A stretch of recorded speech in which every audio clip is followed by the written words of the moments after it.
Welcome to another episode of Seeds of Music. I'm your host, Kyle Williams, and this is the web's #1 resource for independent artists. This is our weekly web show where I bring on music industry professionals and successful independent artists to talk about better ways to build a bigger, stronger fan base and make more music-based income.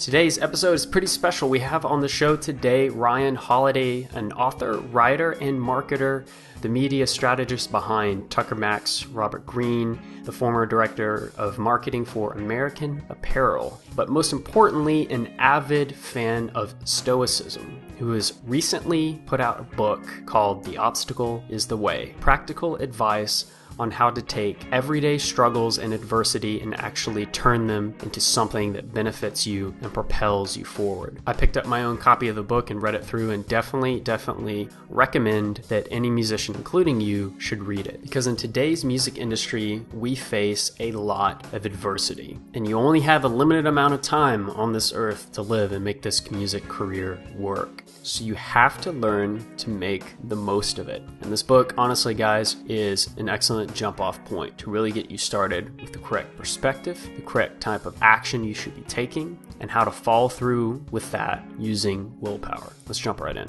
All right, welcome to another episode of Seeds of Music. We have Ryan Holiday on the show with us, which is really special for me personally, because I actually met you in person and had been reading some of your works because of Robert Greene's books as well. So really appreciate you coming on, man.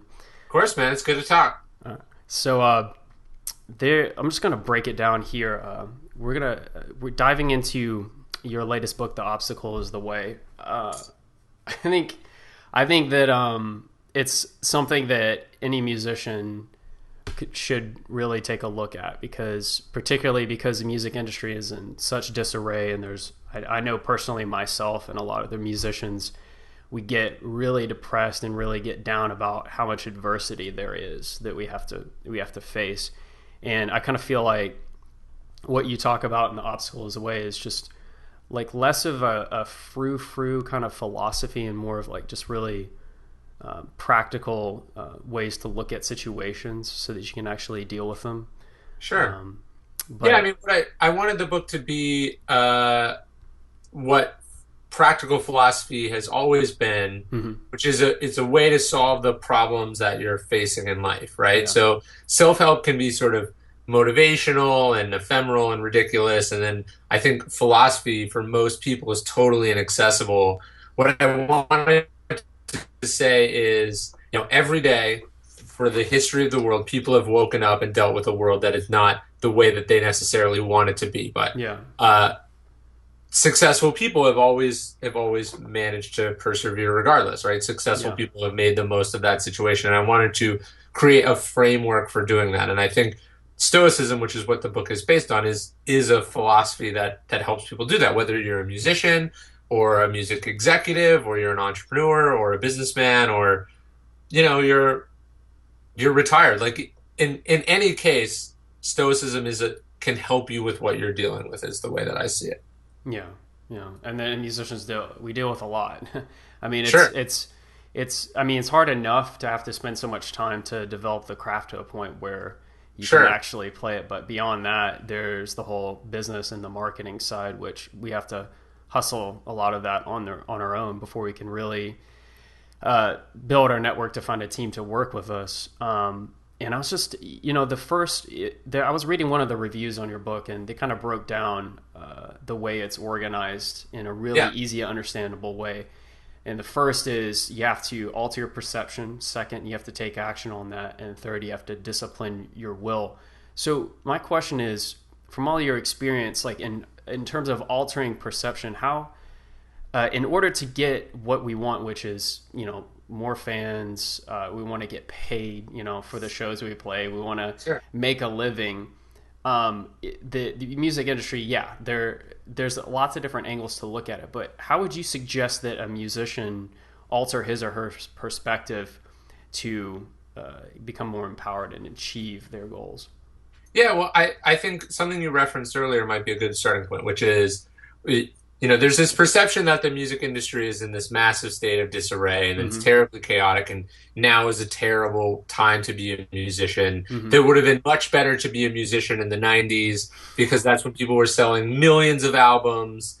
They were flying around in private jets. They were doing all these things. Yeah. And that is one perception, right? Of course, it happens to be totally wrong. That was how it was for a very select group of musicians. And then everyone else was just totally fucked, right? Yeah. Totally broke. No chance of breaking through whatsoever. Yeah. But what we do is we tell ourselves these stories about how things used to be. And we can get very caught up in thinking that, okay, I would have been like these major label musicians. I would have been making far more money if I was releasing the same music that I am now 10 years ago or 15 or 20 years ago. Yeah. When in reality, no, you would have been slaving away at open mic nights, like totally helpless and cut out of the system. And in fact, today is the greatest time to be a musician. It's greater than it was 20 years ago. It's greater than it was 30 years ago, 40 years ago, 50 years ago. Like, and so that's like, when I talk about perception, one of the things I talk about is like, I look at all these companies that were created in economic depressions or bear markets, right? Yeah. It turns out that something like over 60% of all companies were founded in some sort of negative or adverse market conditions. And so what I'm trying to say is that, this idea that things used to be awesome and now they suck is a total myth, right? Where does that come?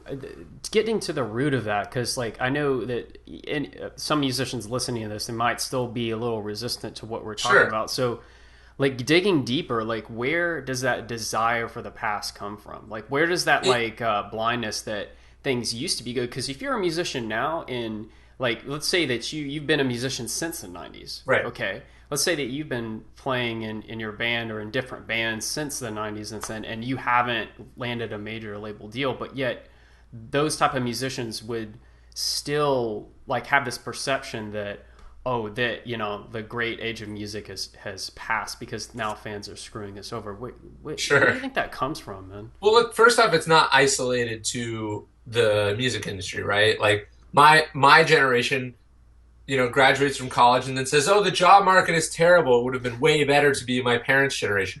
But we forget they felt screwed when they graduated, and so did their parents, and so did their parents.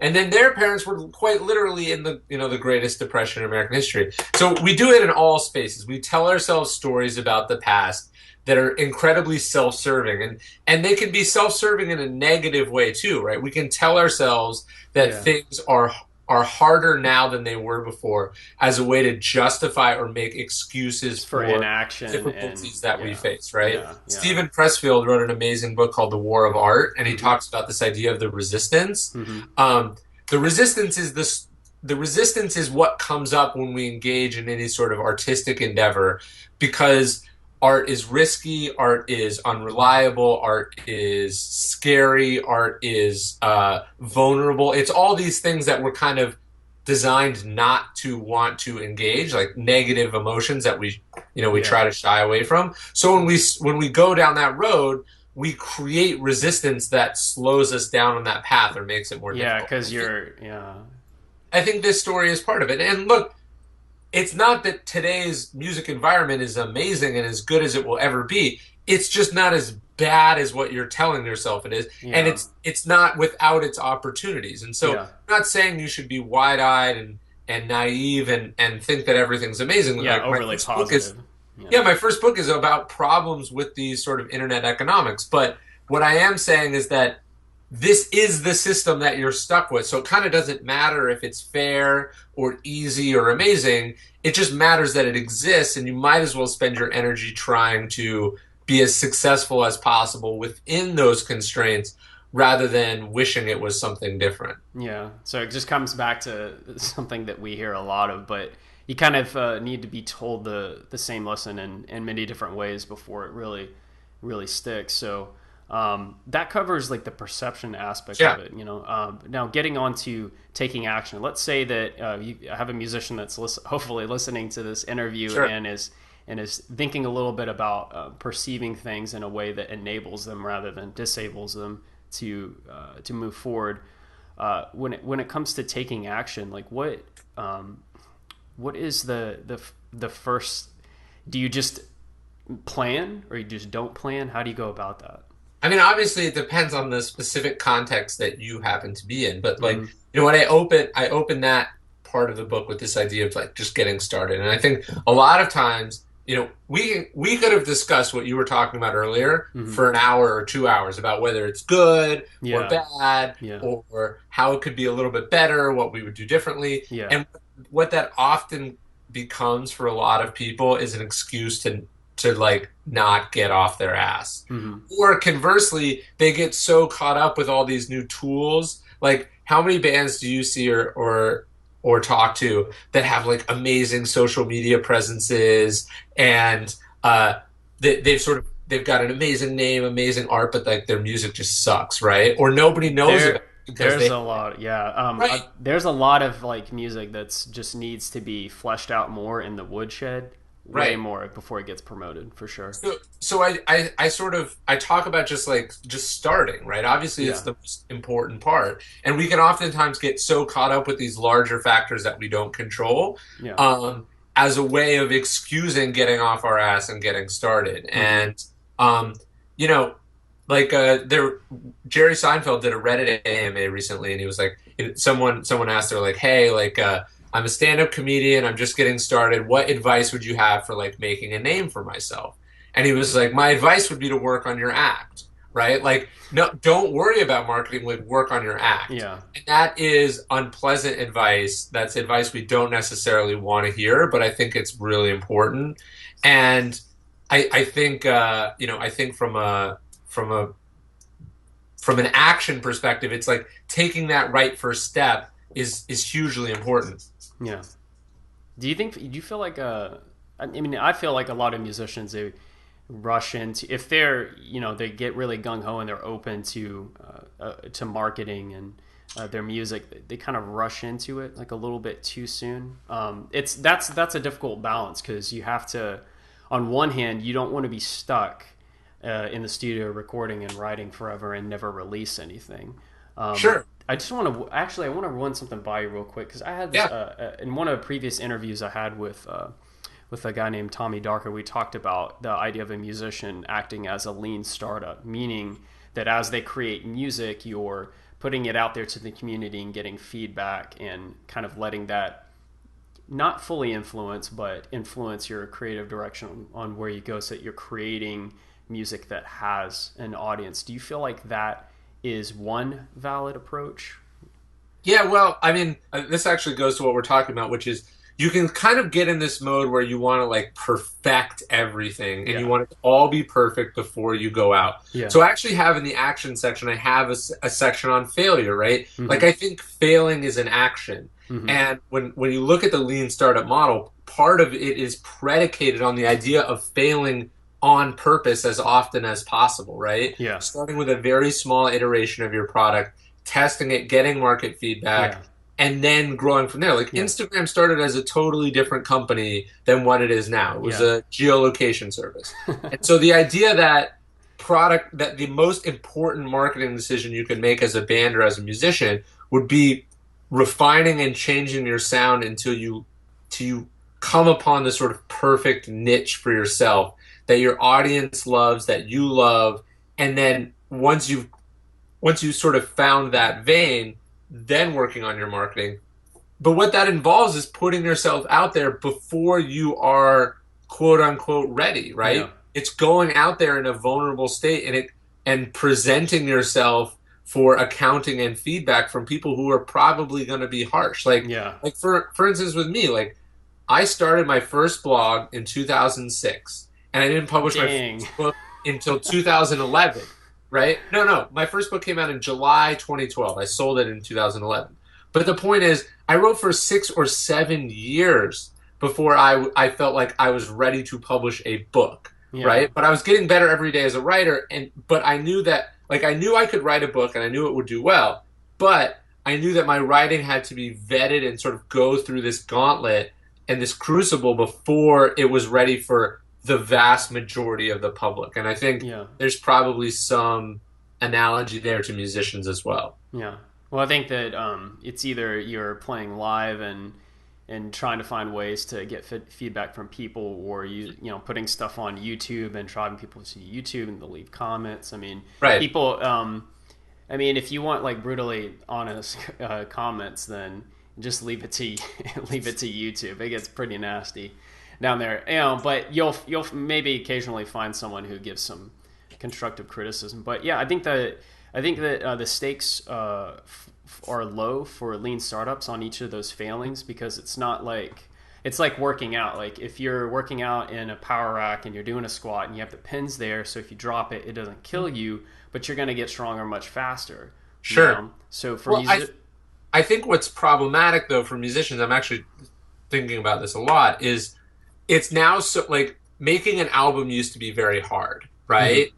Creating a music video used to be something that was very expensive, that happened sort of, your first music video came like midway through your career, right? Like Metallica didn't make its first music video until it was like 2 albums deep, right? Because like they couldn't afford it, no one wanted it, like whatever, right? So by that sort of forced delayed gratification, it forced you to get really good at stuff. Mm-hmm. Well, now, like, I see this all the time with friends. They'll say that their band is going on tour, or that they're dropping an album, or they're premiering a music video. Mm-hmm. And it's like, you're not doing any of those things. Like, you're pretending that you're doing those things. You made this music video yourself. You're self-releasing an album. Mm-hmm. Like, that's not to say that these things aren't accomplishments. But what I'm saying is you can sort of get caught up in the status or the symbolism of what you're doing, rather than expending that energy towards making a really good product. Yeah. I think for some musicians, that's this idea of, wanting to expand yourself to be bigger than you are, because you're competing with so much attention. Yeah. And that mostly has to do with through online channels, because there's so many musicians online putting shit on YouTube, and so I think for some the reaction is to actually it just goes back to like mimicking how major labels work. If a major label is going to say we're premiering this video, the major label says, we're dropping this album. It's just kind of mimicry of those large businesses, which overall is not a good strategy, I don't think. Yeah, of course. Look, faking it till you make it is a critical part of any success. But it's also, you have to understand that you're playing with fire when you do so. Yeah, you can't fake it with music, though, man. People hear it. But I'm talking about the sort of branding and the marketing side of it. It's like obviously very important, right? Yeah. You have to generate like the perception that you have heat and momentum, and that you're popular and you're growing. Yeah. But if you start to believe your own shit, it becomes really hard. You start to fake the music too, and you can't do that. Who's the first artist that comes to your mind when you think of that phrase, believe your own shit? I don't know. No one is jumping to mind specifically, but I mean, I think it's weirdly, it's much more prevalent with a lot of bands that nobody has ever heard of, right? And that's why they never make that leap from the thing you've never heard of to a real band, because in their own heads they already made that leap, right? And so they didn't put in the work to actually do it. So it goes back to the 50th law, being able to see reality at its bare. Of course. Like, if you can't see reality, then you can't improve your own product, right? You can't see what's wrong, and because you don't live in reality, you live in a world of your own delusion. Yeah, and I think that's, if we're going to talk about the hardest thing for any musician, that's to be able to see the reality of how their music is received and how they can improve that. I mean, that's probably, in my opinion, screw all the marketing and all that other shit. Like, if you're stuck in that mentality with your own music, you're screwed, man. Because like you're just gonna hit a wall. You'll never get past that. It's kind of like living in your own like insane asylum where you can't see, you can't see reality like other people do. You go on the street and you see someone talking to themselves. Well, that's probably an extreme example, but no. I mean, it's something I thought a lot about in the book. Like, obviously, on the one hand, confidence and sort of bravery is critically important to overcoming obstacles. Mm-hmm. At the same time, so is humility and realism, right? Yeah. And it's the perfect balance of those things that allows you to achieve greatness. Yeah. So it seems like everything's just the balance, you know, Yeah. the music side, the business side, the marketing, the creativity, like all these polar opposites we have to constantly juggle. And that's why it's so hard. And, but it should be that hard, because if Sure. it wasn't hard, we, well, actually, now that it's not hard to record and do a lot of stuff because of technology, we see the result of that. We're inundated with a lot of like bullshit music. Right. But if you can pierce through that and make something amazing and balance that with the art of getting your message out there, which is marketing, then yeah, you'll make a dent. So this last part here, discipline the will. I mean, what is willpower? Is that just like being afraid and doing it anyway because you have some kind of faith in the process or faith in something?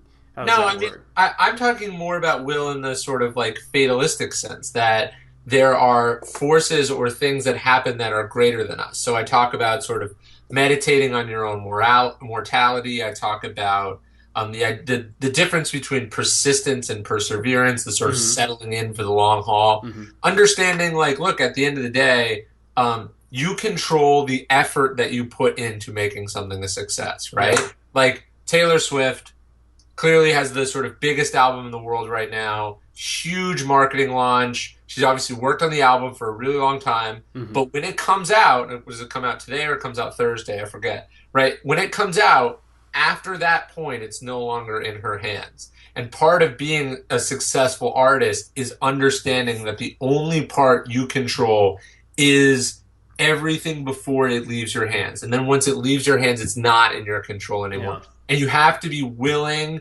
to accept that you could slave for years and years on a project and then everyone hates it. And then you have to get up and do it again, right?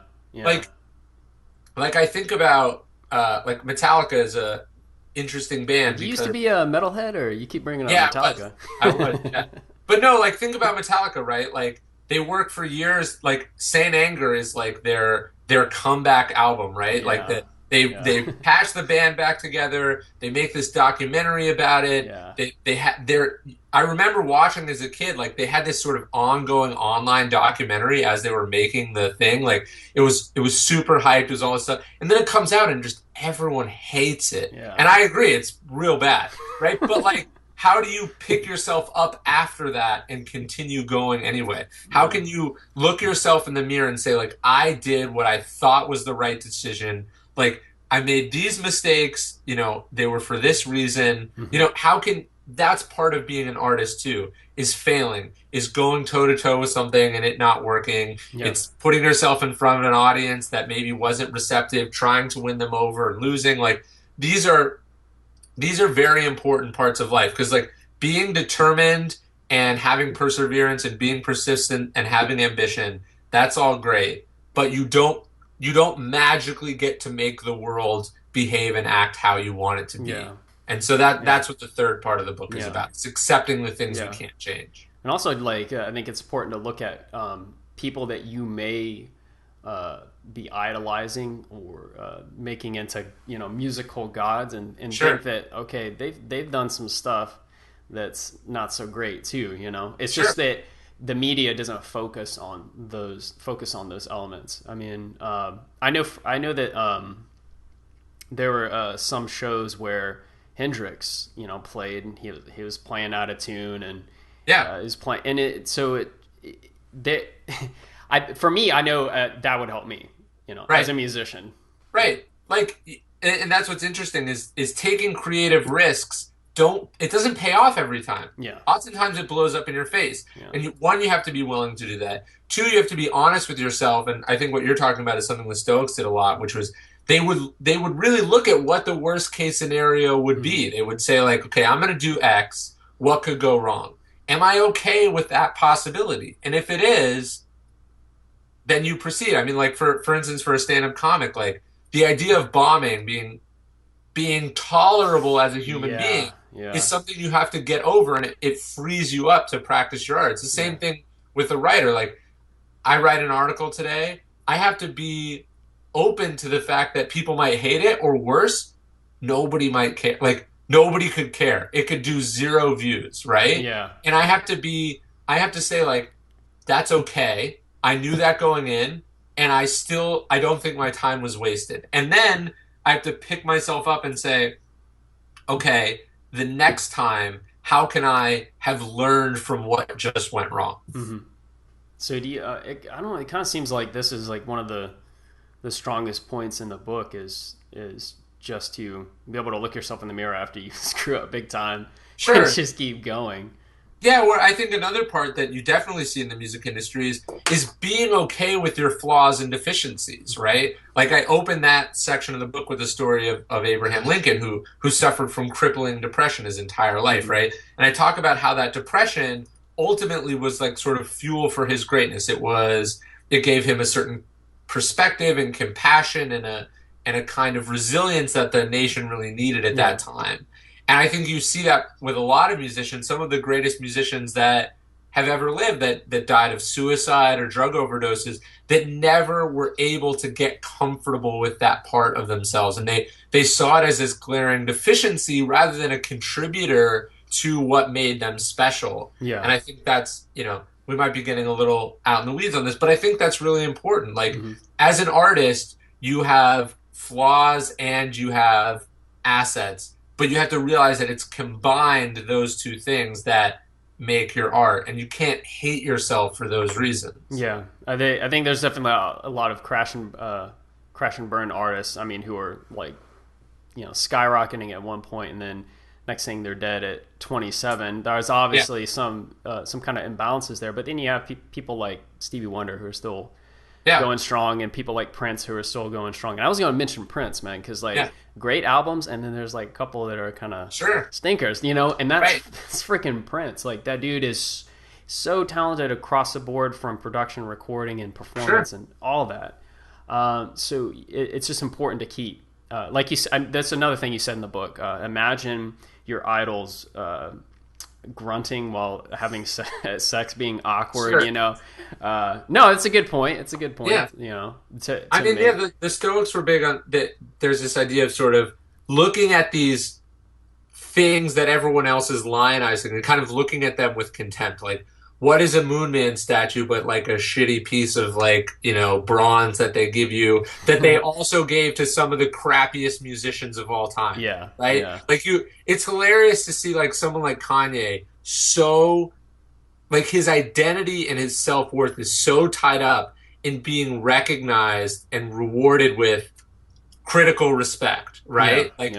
Award shows, nominations, whatever. Yeah. And it seems to me that if you took the time to look at some of the musicians in history who'd received some of those same awards, they would stop holding the same level of significance to him. It's like, look, like, I don't know, Milli Vanilli probably won a few of these, right? Is it really that important to you that these people who you don't respect give you an award that says you're worth something? Or is it the fact that you made amazing music? Like, what is more important? Yeah, or just like giving someone else the power to value you, you know, to say how much you're valued.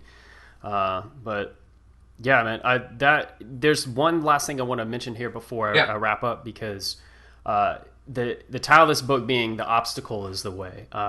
What was the Marcus Aurelius quote that just like really explains that?